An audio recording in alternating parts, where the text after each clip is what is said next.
तो हेलो दोस्तों, आप सभी का स्वागत है आज की इस नए वीडियो में नए टॉपिक के साथ। तो चलिए इस प्रकार से आज की इस प्यारे से टॉपिक में हम लोग एक नए चैप्टर अर्थात प्लांट किंगडम पादप जगत को स्टार्ट कर रहे हैं और इसमें अब जितने भी इंपॉर्टेंट टॉपिक है उसको कवर करेंगे।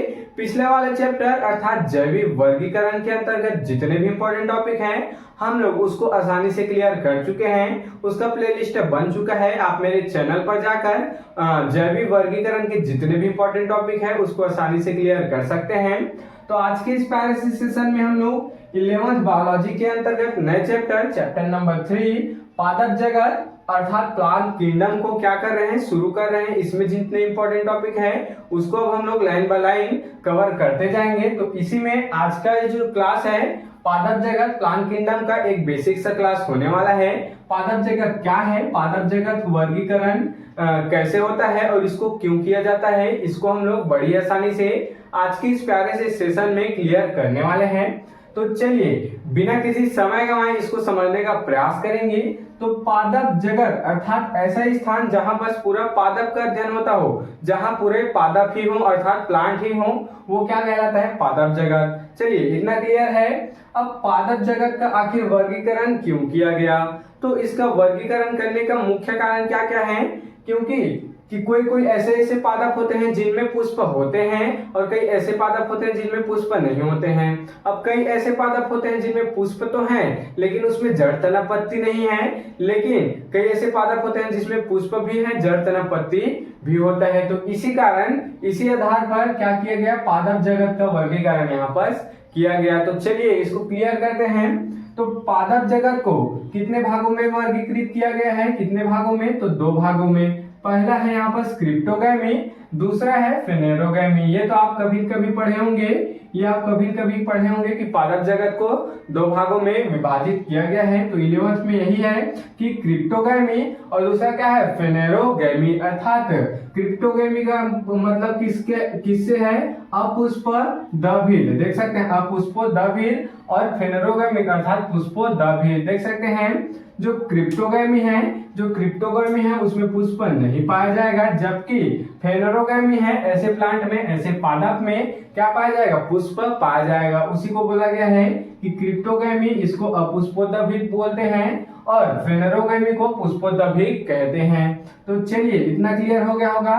अब देख सकते हैं इसमें पुष्प नहीं पाया जाएगा और इसमें पुष्प पाया जाएगा। अब इसको 3 भागों में विभाजित क्यों किया गया है, अब क्रिप्टोगैमी में पुष्प तो नहीं पाया जाएगा और इसके साथ साथ इसमें जड़ तना पत्ती भी किसी में नहीं पाया जाता है और किसी में जड़ तना पत्ती पाया जाता है। तो इसके आधार पर फिर से इसको कितने भागों में विभाजित किए हैं, 3 भागों में। तो कौन कौन से, पहला है थैलोफाइटा, दूसरा है ब्रायोफाइटा और तीसरा क्या है, टेरिडोफाइटा।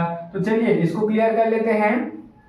तो थैलोफाइटा क्या है, यह ऐसा प्लांट है जिसमें ना ही जड़ होगा, ना तना होगा, ना पत्ती होगा और इसमें संवहनी ऊतक भी नहीं पाया जाएगा। संवहनी ऊतक क्या होता है, किसी भी पादप का जो जल और जो खाद्य पदार्थ है उसको जड़ से पूरे पेड़ तक अर्थात पूरे पादप तक पहुंचाने की क्या है, यह एक ऊतक होती है, इसी को संवहनी ऊतक कह दिया जाता है। तो देख सकते हैं क्या क्या हुआ। सबसे पहले पादप जगत वर्गीकरण को हम लोग क्रिप्टोगैमी, फेनेरोगैमी। अब क्रिप्टोगैमी को 3 अलग अलग भागों में, पहला है थैलोफाइटा, दूसरा ब्रायोफाइटा, तीसरा क्या है, टेरिडोफाइटा। तो थैलोफाइटा में क्या नहीं होगा, जड़ तना पत्ती नहीं होगा और इसमें संवहनी ऊतक भी नहीं पाया जाएगा। चलिए दूसरे देख लेते हैं, दूसरा है ब्रायोफाइटा। तो इसमें पत्ती और तना तो पाए जाएंगे लेकिन इसमें संवहनी ऊतक क्या होगा, नहीं पाया जाएगा।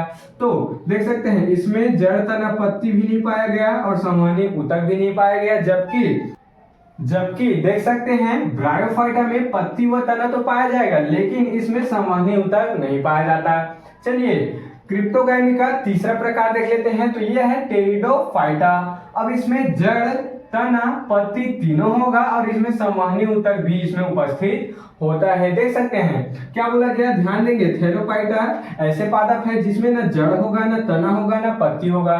इसके जो संरचना है किस प्रकार से बनेगा, इसका संरचना कुछ इस प्रकार से बन जाएगा। इसमें न जड़ दिखाई दे रहा है, न तना, न पत्ती। अब ब्रायोफाइटा में पत्ती और तना तो होगा देख सकते हैं ये क्या हो गया तना, और ये क्या हो गया इसका जो पत्ती है वो हो गया। देख सकते हैं हम लोग आपको ऐसी समझने के लिए बना रहे हैं यहाँ पर, इसमें जड़, इसमें तना भी है और इसमें क्या है पत्ती दोनों उपस्थित है। लेकिन इसमें संवहनी ऊतक नहीं है। अब संवहनी ऊतक किस प्रकार से होता है, तो इसी में इस प्रकार से छोटा छोटा होता है जो कि जड़ से लेके पूरे पादप तक अर्थात पूरे प्लांट तक जाता है, जो हमें दिखाई नहीं देता है। और इसी के माध्यम से क्या होता है, जो जमीन में जल रिसाव है वह जो जल है वह इसी संवहनी ऊतक के माध्यम से ही क्या होता है, संवहनी ऊतक के माध्यम से ही ये पूरे प्लांट में पहुंच पाते हैं। और ये संवहनी ऊतक क्या क्या होते हैं, पहला जाइलम हो गया, दूसरा फ्लोएम हो गया।